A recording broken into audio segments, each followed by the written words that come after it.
जय श्री कृष्णा, राधे राधे। धर्मानुरागी भाइयों, आज हम चिंतन करें तो हमारे शास्त्रों में, हमारे संतों के द्वारा ऐसे मार्ग बताए गए हैं कि हम अपने जीवन को कल्याणमय, आनंदमय बना सकते हैं। किसी भी मार्ग का अनुसरण करो, अपना जीवन कल्याणमय हो जाएगा। हमारे जीवन के जो मुख्य उद्देश्य हैं 5 पुरुषार्थ। 5 इसलिए, 4 पुरुषार्थ तो है लौकिक, 1 है अलौकिक, तो वो भी हमें प्राप्त होता है अगर इन मार्गों से चलते हैं। 4 क्या है? धर्म, अर्थ, काम, मोक्ष। और 5वां क्या है? भगवत भक्ति। और भगवत भक्ति की तो एक ही मांग रहती है, भगवान का प्रेम, बस और कुछ नहीं चाहिए। वो कहता है अर्थ न धर्म न काम रुचि गत न चाहूं निर्वाण, और जन्म जन्म श्री राम जी पद यह वरदान नयान, यह जवन जन्मों कर्म बसता है राम पद अनुराग। तो उसकी तो ये मांग है। तो खैर, हमें ये 4 चीजें चाहिए, 5वीं चीजें चाहिए, यानी 5 पुरुषार्थ चाहिए। तो हमें क्या करना चाहिए?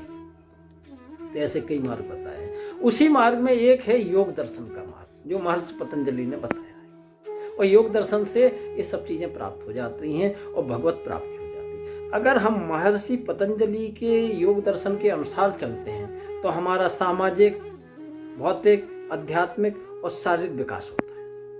वो मार्ग कौन सा? अष्टांग योग। अष्टांग योग के 8 अंग होते हैं: यम, नियम, आसन, प्राणायाम, प्रत्याहार, धारणा, ध्यान और समाधि। तो नियम का हम चिंतन प्रथम कर चुके हैं। आज हम यम का चिंतन करेंगे। यम यानी जैन धर्म में से महाव्रत बोला गया है। 5 नियम होते हैं: शौच, संतोष, तप, स्वाध्याय, ईश्वर प्रधान, और 5 ही यम होते हैं: अहिंसा, सत्य, अस्तेय, ब्रह्मचर्य और अपरिग्रह। तो सबसे पहले है अहिंसा। अहिंसा परमो धर्म। अहिंसा जो है परम धर्म। तो मन से, वाणी से, शरीर से किसी भी प्राणी की हिंसा ना करनी, ना करवानी, ना उसका समर्थन करना। और लोभ, मोह या क्रोध से किसी प्रकार भी किसी को किंचित भी दुख ना पहुंचाना, कष्ट ना पहुंचाना। यह है। कई लोग क्या सोचते हैं, हमने थोड़ी किया, उसने किया है। तो अगर तुमने अनुमोदन किया है तो उतना ही पाप तुमको लगेगा। अगर तुमने समर्थन किया है तो उतना ही पाप तुम्हें लगेगा। अगर तुमने आज्ञा दी है तो उतना ही पाप। किसी के सम्मान को नुकसान पहुंचाना, किसी के हृदय को आहत करना, ये हिंसा की श्रेणी में आता है। कई लोग क्या है, पेड़ों से पत्तियां तोड़ते हैं, अननेसेसरी, अनावश्यक किसी पेड़ का की पत्ती तोड़ना भी ये हिंसा है। तो मन से किसी के प्रति गलत भावना बनाना, किसी का नुकसान चाहना, ये भी हिंसा है। कर्म से और वाणी से किसी को गलत बोल देना, किसी के सम्मान को ठेस पहुंचाना, किसी के हृदय को आहत करना, ये हिंसा है। कहते वाणी का तो इतना बड़ा महत्व दिया गया है कि वाणी से आदमी मर भी सकता है। कहावत भी है कि जो गोली से नहीं मरेगा वो बोली से मर जाए। रामायण में भी लखनलाल जी, परशुराम जी महाराज से यही कहते हैं कि कोट वज्र सम वचन तुम्हारा, व्यर्थ धरो धनवान कुठारा। महाराज, आपका जो वचन है, जो आपकी वाणी है, एक कठोरों वज्र के समान है। तो आपको परस्व और धनुष धारण करने की आवश्यकता ही नहीं। और वही वाणी एक ये भी है कि मृतक जियावन गिरा सुहाई, श्रवण रंध हो उर्जवाई, हृष्ट पुष्ट तन भय सुहाए, मानव अवहि भवन ते आए। जिस समय मनु शत्रुपा अस्थि मात्र हो रहे शरीरा, हड्डी मात्र रह गए थे, और जिस समय उनके कानों में अमृतमयी वाणी पड़ती है, उसी समय वो हृष्ट-पुष्ट हो जाते हैं, मानो कि अभी घर से ही आए। तो वाणी का इतना महत्व है। तो वाणी से हिंसा भी हो सकती है, वाणी से किसी को मार भी सकते हो, वाणी से किसी को जीवित भी कर सकते हो। तो अहिंसा मन से, वचन से और कर्म से नहीं होना चाहिए।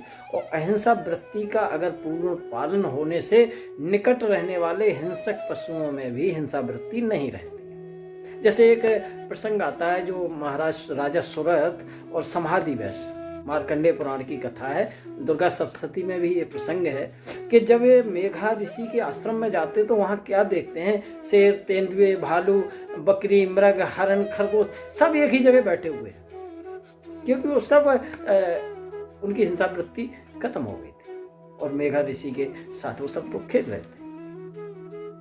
रामचरितमानस में भी आया है, चरहि एक संग गज पंचानन, एक जगह। और बल्कि शिव परिवार में तो वही है सब, एक दूसरे के दुश्मन। शेर बैल का है, मोर शेर का, सांप का है, सांप चूहे का है। लेकिन ये अहिंसक प्रवृत्ति भोलेनाथ की होने के कारण सब एक जगह मौज से रहते हैं।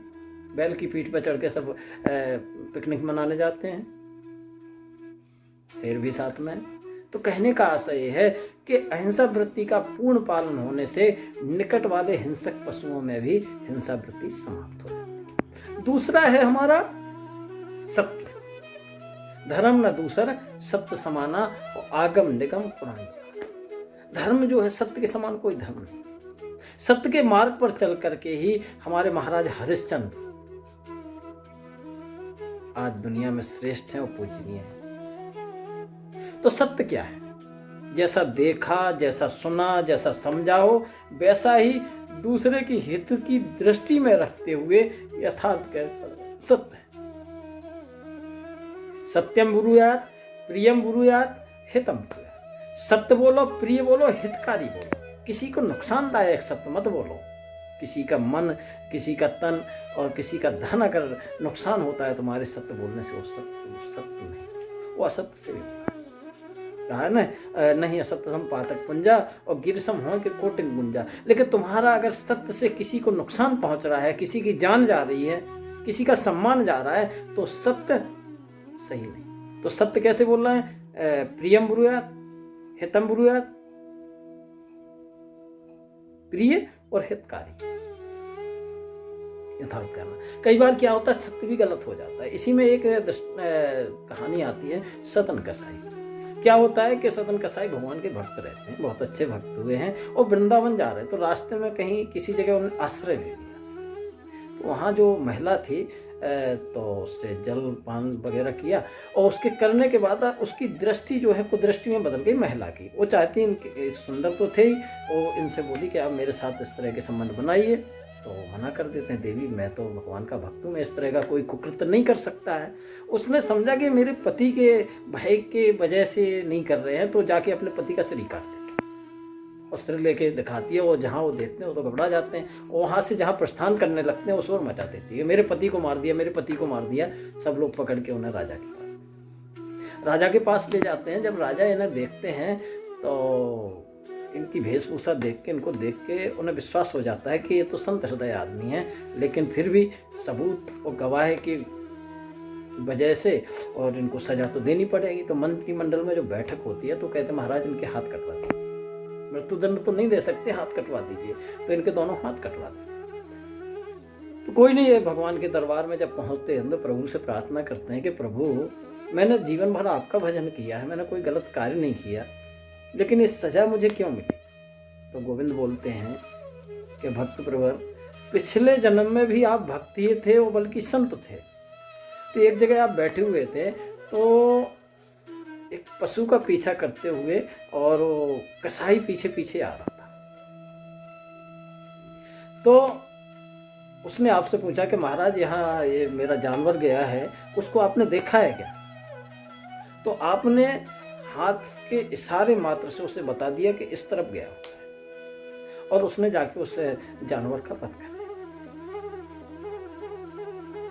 तो इस जन्म में वही जानवर तो उसकी पत्नी बना है और जो कसाई था वो उसका पति बना है। और पहले आप पहले भी संत थे, अब भी संत थे, तो तुम इस समय भक्त बने हो। तो उसने, कसाई ने उस जानवर का वध किया था तो उसने पत्नी बन के उसका वध कर दिया। आपने इशारा किया था हाथों से तो आपके हाथ काट दिए। तो सत्य ऐसे भी ना बोले कि किसी के जान चला जाए, तो उतना ही नुकसान हमें होगा जितना हम करेंगे। तो सत्य कितना प्रिय बोलो और इस दृष्टि से बोलो कि जिस सत्य से किसी का नुकसान ना हो। अगर लोक कल्याण के लिए हम असत्य भी बोलते हैं, सत्य की स्थापना के लिए, तो श्रेयस्कर है। जैसे हमारे युधिष्ठिर जी ने बोला, अश्वत्थामा रनमरो नारो नाकी कुंजरो, अर्थ सत्य बोला, देखो लोक कल्याण के लिए बोला था। क्या? तीसरा है अस्ते, चोरी न करना, मन से, वाणी से और शरीर से कभी दूसरे की किसी वस्तु पर भी अधिकार नहीं करना, यह है अस्ते, यानी चोरी न करना। तो हम बताने पहले सत्य का व्रत पूरा पालन करने से क्या होता है, तो उसकी वाणी सत्य हो जाती है, जो बोलेगा वो सत्य हो जाएगा। और चोरी ना करना यानी अस्ते क्या है, मैंने बताया मन से, वाणी से और शरीर से किसी की वस्तु पर अधिकार करना ये चोरी है, और नहीं करना यही अस्ते है। तो अस्ते यानी अचोरी, मतलब चोरी ना करना क्या है? किसी के विचार। कई बार क्या होता है, दूसरे के विचार होते हैं वो अपना ठप्पा लगा देते हैं मेरे विचार से, जबकि देखो एक बात निश्चित है, व्यास उच्चिष्टम जगत सर्वम, जो जगत में जो भी बोला जाता है वो सब व्यास जी के द्वारा ही प्रणीत है, चाहे वो कुछ भी हो। तो बोल दो, महाभारत में व्यास जी ने ऐसा लिखा, पद्म पुराण में ये लिखा, ब्रह्म पुराण में ये लिखा, या किसी शास्त्र के, किसी साधक के, किसी विचारक के जो विचार हैं, विचार बोल के उसका नाम ले दीजिए, ये है अस्ते। कई लोग क्या करते हैं, विचार तो होते किसी और के और अपना नाम लगाए, मेरे विचार से महाभारत, मेरे विचार से गीता, मेरे विचार से रामायण। नहीं, जिसका विचार हो उसका नाम हो, ये है अस्ते। अब चौथा क्या है? ब्रह्मचर्य। 8 प्रकार के मैथुनों का त्याग करना ही ब्रह्मचर्य। सिर्फ करना नहीं, सोचना भी गलत। अगर तुम सोच रहे हो किसी स्त्री के बारे में, किसी कार्य के बारे में, तो भी उसी श्रेणी में आएगा। सुन रहे हो तुम गलत चीज, तो उसी श्रेणी में आएगा। देख रहे हो तुम, तो उसी श्रेणी में। यानी 8 प्रकार के मैथुन का त्याग करना ही ब्रह्मचर्य। तो 2 चीजें और बताएं, ब्रह्मचर्य और अस्ते। अस्ते से क्या होता है? सभी रत्नों के मालिक आप बन सकते हो, धन, गौधन, बाधन और रतन धन खा, ये सब चीजें तुम्हारे अंडर में आ जाएंगी। और ब्रह्मचर्य से क्या होगा? शारीरिक और मानसिक पराक्रम की वृद्धि होगी। जैसे आपको पता ही है, हमारे भीष्म पितामह और हमारे हनुमंथरी नैष्ठिक ब्रह्मचारी थे, तो इनकी गाथाएं आपको पता ही है। अतुलित बलधामम हेम शैलाब्देहम धनुर्वन किसानम ज्ञान नाम गिरगण्यम सकल गुण निधानम वानराणाम धीसम रघुपत प्रिभक्तम बाद जातम। अष्ट सिद्ध नवनित के दाता हमारे हनुमंथरी। क्यों? क्योंकि वो ब्रह्मचारी थे। और भीष्म पितामह 10 दिन तक महाभारत के युद्ध में जवानों को भी चने चबवा दिए, लोहे के चने चबवा दिए। अर्जुन जैसे वीरों को भी उनसे पीछे हटना पड़ा, वो आगे शिखंडी को करा, तब जाके विजय प्राप्त। क्यों? वो ब्रह्मचारी थे। तो ब्रह्मचर्य में बड़ी शक्ति है। ब्रह्मचर्य की पूर्ण प्रतिष्ठा होने से वीर यानी शारीरिक मानसिक महान पराक्रम की वृद्धि होती है। अब बचता है अपग्रह, 5वां नियम, यम। अपग्रह क्या है? भोग वस्तुओं का सर्वथा ही संग्रह नहीं करना, अथवा ममता बुद्धि से किसी भोग वस्तु का संग्रह न करना, यह है अपग्रह। यानी संग्रह न करना। संग्रह कितना करना है? तो किसी ने बोला है कि साईं इतना दीजिए जा में कुटुंब समाए, और आप ही ना भूखा रहे और साथ ना भूखा जाए। बस रोज के कार्य निपटते रहें। जा में कुटुंब, माता पिता भाई बंधु गुरु अतिथि ये सब आते हैं, पशु पक्षी ये सब हमारे कुटुंब में ही आते हैं। वसुदेव कुटुंबकम। तो इन सबका पेट भरता रहे, हमारा भरता रहे, वो जो अतिथि आए उसका भी पेट भर जाए, ये है अपरिग्रह। तो ये 5 व्रत हैं। अगर जीवन में ये 5 व्रत हमने धारण कर लिए तो हमारा जीवन सुखमय, शांतिमय, आनंदमय, कल्याणमय हो जाएगा, और 5 पुरुषार्थ में प्राप्त हो जाएंगे। धर्म, अर्थ, काम, मोक्ष और भगवत प्रेम। तो एक बार और बता दूं, इन 5 के करने से क्या लाभ। पहला, अहिंसा वृत्ति का पूर्ण पालन करने से तुम्हारे निकट रहने वाले हिंसक पुरुष भी, पशु भी अहिंसक हो जाएंगे। जैसे बौद्ध अंगुलीमाल का आता है। अंगुलीमाल क्या है? मार करके उंगली गले में डालता था, लेकिन बुद्ध के संपर्क में आकर के वो भी अहिंसक हो गया। तो सत्य बोलने से आपकी वाणी सत्य हो जाएगी, जो भी बोलोगे सत्य हो जाएगा। पहले क्या था? सत्य बोलने से ही तो वरदान देना, श्राप देना, ये सत्य तो होता था। अगर बोल दिया ये मस्तु जाओ, आत्मदेव को एक फल दिया था ऋषि ने कि जाओ तुम्हारे पुत्र होगा, हो गया। संगी ऋषि ने, समीक पुत्र ने श्राप दिया था परीक्षित को कि 7वें दिन तुम्हारी तक्षक के काटने से मृत्यु हो जाएगी। तो श्राप भी दे सकते हो, वरदान भी दे सकते हो, अगर तुम्हारे वाणी में सत्यता है। अस्तेय से तो बता ही दिया कि सभी रत्नों पे आपका अधिकार हो जाएगा। और ब्रह्मचर्य की पूर्ण प्रतिष्ठा से शारीरिक और मानसिक बल हमारे अंदर आएगा। और अपग्रह पूरा पालन करने से बस इतना ध्यान रखो कि आप ही ना भूखा रहे और साधु ना भूखा जाए। तो क्या होगा, जन्मांतर की बातें जानी जाती हैं। तो भाई अष्टांग योग के 5 यम हो गए हैं आपके, अहिंसा, सत्य, अस्तेय, ब्रह्मचर्य और अपरिग्रह। इन 5 के अनुसार अगर हम अपने जीवन में चलते हैं तो दूसरा स्टेप जो है हमारा नियम, शौच, संतोष, तप, स्वाध्याय, ईश्वर प्रधान। तो ये अष्टांग योग का पहला अंग था और इसके बारे में आपसे जो भी है चर्चा कर। आप लोग देखते रहिए तो नई नई जानकारियाँ और नई नई कथाएँ, नए नए जो भी चीज़ें होंगी आप सब लोगों के सामने हम रखेंगे। जय श्री कृष्ण, राधे।